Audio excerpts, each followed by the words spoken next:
جس نے بھی فوٹو دیکھا منظر لمحے بھر کو اس کی آنکھوں میں رک گیا۔ منظر یہ تھا کہ ایک جگہ پر دو افراد اوندھے منہ پڑے ہوئے تھے، بالکل سمٹ کر گول ہو کر۔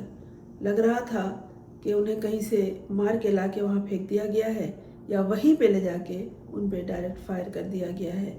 اور یہ اطلاع جب ملی تو وہاں پر متعلقہ اہلکار پہنچے اور دیکھا تو وہ ایک لڑکا اور ایک لڑکی تھی۔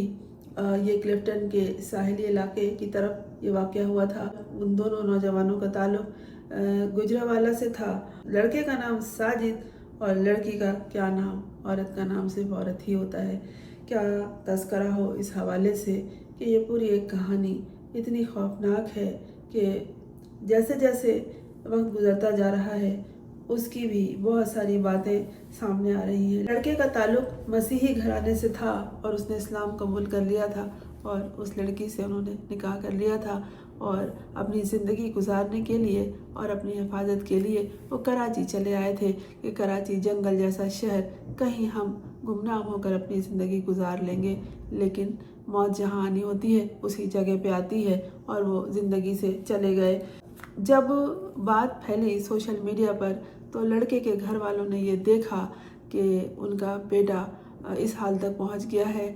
انہوں نے اپنے بیٹے کی لاش کو وصول کیا اور اس کے باپ نے یہ کہا، جو ایک عام سا آدمی تھا، زندگی میں جس کا کوئی مقام نہیں تھا، جس کے پاس کوئی تعلیم کوئی تربیت نہیں تھی، اس باپ نے اپنے باشعور ہونے کا ایسا مظاہرہ کیا کہ شرم آتی ہے مذہب کی تفریق جہاں لوگ پیدا کرتے ہیں ان لوگوں پر۔ اس کے باپ نے کہا، میرا بیٹا چونکہ اسلام قبول کر چکا تھا تو میں اس کو دفن کروں گا قبرستان میں، اور اسلامی حوالے سے جو بھی طریقہ کار ہے اس کے مطابق، کیونکہ میرا بیٹا مسلم تھا۔ جاتے جاتے انہوں نے اس لڑکی کی بھی لاش مانگی کہ اسے بھی دے دو، ہم اسے بھی تدفین کریں گے۔ لیکن جو میتیں ہوتی ہیں یا جن کے ساتھ کوئی ایسا سانحہ یا واقعہ ہوتا ہے، ان کی رپورٹ یا ان کے بارے میں کوئی بھی معلومات یا کسی بھی حوالے سے خود کو سامنے جو لاتا ہے، اس کا بلڈ ریلیشن ہونا ضروری ہے، خون کا رشتہ ہونا ضروری ہے۔ اس لیے خون کے رشتوں کا انتظار کیا جاتا رہا اور ان لوگوں کو منع کر دیا گیا کہ جن کے بیٹے سے اس لڑکی کا نکاح ہوا تھا کہ یہ میت ہم آپ کو نہیں دے سکتے۔ پھر کراچی میں ہی اس کی تدفین ہوئی، کروائی گئی، جگہ تلاش کی گئی۔ لوگ ہوتے ہیں سامنے آ جاتے ہیں جو بہت ایسے ضرورت مند لوگوں کی، جو مشکل میں ہو، جو شہر میں نئے ہوں، اجنبی ہوں، ان کی ہیلپ کرتے ہیں۔ اور اس کے باپ نے اسے بالکل اسلامی طریقے سے تدفین کر دی، اور پھر اس نے وہی کہا کہ میرا بیٹا مسلمان ہو گیا تھا۔ ہمیں نہیں معلوم کہ اس کی تفصیل کیا ہے، لیکن بس اس کی زندگی چلی گئی۔ اور یہ کام کس نے کیا تھا جان لینے کا؟ اس لڑکی کے بھائی نے۔ اور تو سنیے ستم ظریفی یہ کہ وہ لڑکی یتیم و یسیر تھی کہ نہ اس کا باپ تھا نہ ماں تھی، اور جو بھائی تھا اس نے ان کی جان لے لی، اور یہ قتل ہوا غیرت کے نام پر۔ غیرت کے نام پر دو لوگوں کی زندگی چھین لی گئی، اور بہت سے لوگوں کو جو ان کے عزیز تھے، جو زندہ ہیں، جو دنیا میں ہیں، ان کو رونے کے لیے چھوڑ دیا گیا۔ ستم بالائے ستم یہ کہ جو لوگ یہ سانحے سنتے ہیں، دیکھتے ہیں، پڑھتے ہیں، وہ بہت تکلیف اور اذیت میں ہوتے ہیں، اور عام لوگوں کے پاس کوئی اور بات نہیں ہوتی۔ وہ بجٹ پہ یا عالمی حالات پہ تذکرہ نہیں کرتے، وہ اس طرح کے واقعات کا ذکر کرتے ہیں کہ فلاں کے ساتھ یہ ہوا اور فلاں کے ساتھ یہ ہوا۔ ان کی مرضی کا ایک نکاح تھا جس میں لڑکے نے اسلام قبول کر لیا تھا، اور پھر اس میں یہ ہوا کہ بہت سی باتیں مذہب کے حوالے سے ایسی ہیں جو صرف وہی لوگ جانتے ہیں جو اس حوالے سے ریسرچ ورک کرتے ہیں یا کام کرتے ہیں، عام آدمی نہیں جانتا۔ لیکن اس لڑکے کا جو والد تھا، اس نے جو بات کی کہ میرا بیٹا چونکہ اسلام قبول کر چکا تھا، میں اسے اسی حوالے سے تدفین کروں گا۔ اور دیکھیں مسلم کے قبرستان میں اس کے باپ نے جب اپنے لخت جگر کی تدفین کی ہوگی تو اس پہ کیا گزری ہوگی اور کیا سوچ رہا ہوگا لیکن پھر بھی اس نے بہت کھلی ذہنیت کھلے خیال کا مظاہرہ کیا اس نے، اور جاتے جاتے اس لڑکی کی بھی نعش مانگی لیکن اسے نہیں دیا جا سکا۔ وجہ میں نے پہلے بتائی۔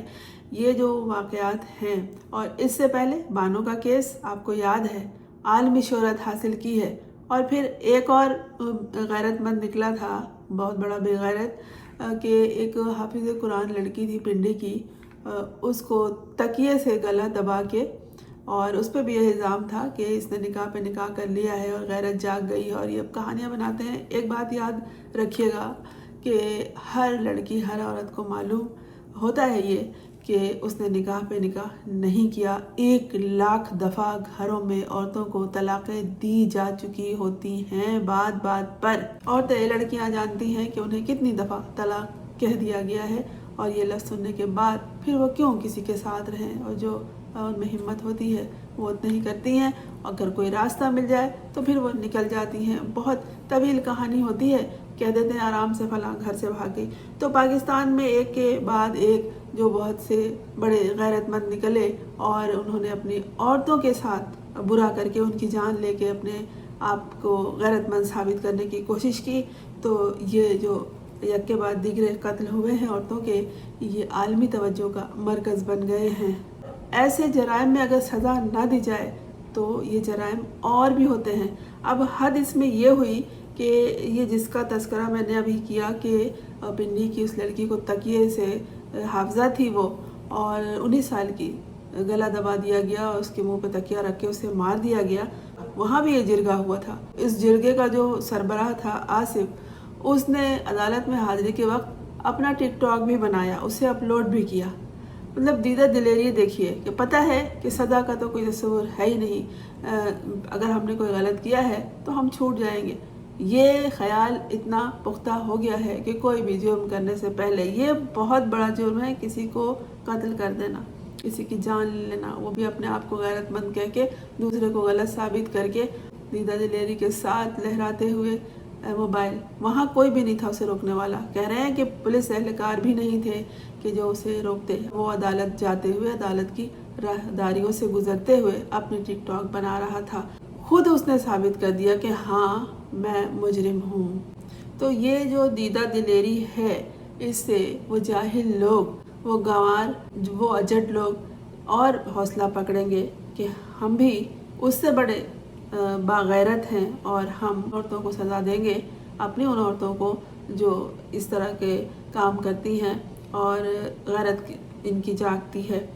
تو پاکستان میں گزشتہ سال جو ہے 405 خواتین کو اسی غیرت کے نام پر دنیا سے چلتا کیا گیا، اور اس میں سب سے مشہور واقعہ جو ہوا ہے وہ بلوچستان ڈیگاری میں بانو بی بی کا۔ بانو بی بی کے قتل کے اس واقعے میں جو جرگے کا فیصلہ تھا، مزید تحقیقات سامنے آتی جا رہی ہیں، ایک ایک لمحے کا حساب ہوتا ہے۔ تو جو لوگ جب ریسرچ کرنے نکلتے ہیں تو بہت سارے سوالات لوگوں سے کرتے ہیں، تو پتہ چلتا ہے کہ اصل بات تو کچھ اور تھی، بتایا کچھ اور گیا ہے۔ معصوموں کا خون کبھی چھپتا نہیں ہے۔ بانو بی بی کو بھی مار کے وہ ویڈیو بنا کے کہیں دب سکتے تھے، لیکن جانے کیا خیال آیا اس کے ذہن میں کہ جس نے یہ ویڈیو بنائی تھی اور پھر وہ ویڈیو اپلوڈ کر دی، اور یہ کیس سامنے آ گیا۔ بچوں نے بھی نہیں کسی کو بتایا۔ شاید لوگ سمجھتے ہیں وقت کے ساتھ چھپ جائے گا، لیکن ہمیشہ خون ناحق بولتا ہے، اپنا حساب مانگتا ہے، اور جو لوگ اللہ کے کاموں کو، یعنی زندگی لینے اور زندگی دینے کو اپنا اختیار سمجھ لیتے ہیں، انہیں تو رسوا ہونا ہوتا ہے۔ یہ جو بھی واقعات ہوئے ہیں غیرت کے نام پر سانحے، یہ کسی غریب علاقے، دیہاتی علاقے میں نہیں ہوئے ہیں، یہ بڑے شہروں میں ہوئے ہیں، اور بیرون ملک جو مقیم لوگ ہیں انہوں نے بھی پاکستان آ کر اس طرح کے کام کیے ہیں اور اپنے آپ کو بہت بڑا غیرت مند ثابت کیا ہے۔ جتنے لوگ اپنے آپ کو غیرت مند سمجھتے ہیں نا، بتاتے ہیں کہ ہم بڑے غیرت، ان سے بڑا بے غیرت کوئی نہیں ہوتا۔